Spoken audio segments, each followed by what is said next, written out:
Let's move on, though. Federal authorities say a man's abduction fantasy may have led to the death of a University of Illinois graduate student, Ying Zhang, a graduate of the prestigious university in China, who came to America to further her education, disappeared last month. The FBI says it now has reason to believe she is dead because her accused abductor, Brent Christensen, was caught on tape talking about the kidnapping. He appeared in court today on kidnapping charges. The FBI says he frequented an online forum actually known as Abduction 101. That's what it's called. If you apparently look at this, there are threads like perfect abduction fantasy and planning a kidnapping. And in an even more bizarre twist here, the University of Illinois confirms the suspect in this abduction actually showed up to the student's vigil last week. CNN correspondent Kaylee Hartung captured this photo. University officials tell us he is the man in the top right corner of that photo. And Kaylee is with us live now. They're from Illinois. Do they have any idea why he showed up? And what more are they telling you? Well, Brooke, Christensen was arrested on Friday, and it was the day before that. The Zong family is still so full of hope as I spoke with them that day that the university here had organized this walk through campus for members of the community to show their support for Ying Zong and her family. And we have now confirmed with the University of Illinois that that is, in fact, Brent Christensen, your suspect in this kidnapping, in the top right-hand corner of that photo. I had taken that photo as folks were congregating on the steps of the Performing Arts Center here just before that walk began. Really startling to see him and have his identity confirmed at that walk in her honor.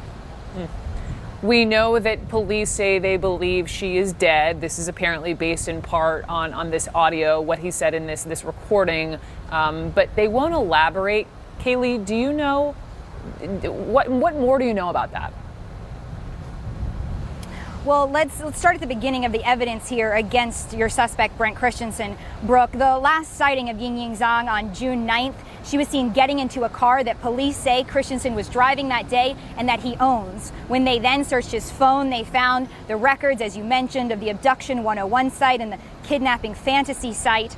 And then on that same day that he attended the walk in her honor, he was already under surveillance. He had been for about 2 weeks. And that's when authorities captured him in audio recording, telling someone, we don't know who, how he kidnapped her, that he then brought her back to his apartment and held her against her will. That is all the evidence authorities are currently willing to share with us, Brooke. But authorities say they have additional evidence that leads them to believe that Ying Zong is no longer alive. I still can't believe you caught him in that photo. Kaylee, thank you so much. Kaylee Hartung, Steve Rogers is still with us here. I'm going to bring Steve into the conversation. And just first, going back to the photo, guys, throw the photo back up on the screen where you can see Kaylee caught. I mean, police say that was the abductor, the suspect here, who went to the vigil. Right. Is this something that, you know, in a sick, twisted way that they want to see what's going on? Do you see this? Brooke, yeah, a couple of things. One is he carried out his fantasy from beginning to end. So that could have been part of his fantasy, ending this. Another thing, in a sick, twisted way, as you say, some of these criminals will go to the scene of funerals. They'll go to wakes. They'll actually show up. Why? Well, sometimes, believe it or not, they are remorseful. They're looking for forgiveness in their own way.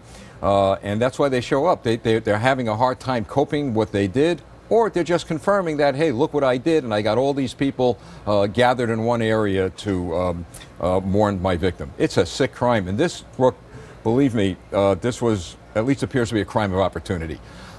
He went onto that website.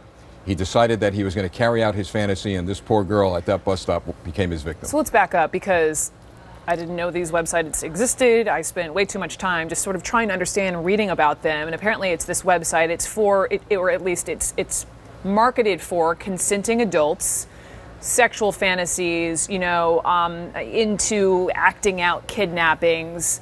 But they have had to, I think, privatize the site or close it in because it's been cited in multiple criminal complaints for people such as this individual, it sounds like, with nefarious intent, not just to do it for kicks. How does that even exist, though, on the internet? Well, it shouldn't. But, you know, we'll always hear the argument, First Amendment, no one's committing a crime. But in my mind, you're actually, it's almost like inciting a riot. You know, this is inciting a criminal act. And this individual actually carried this act out.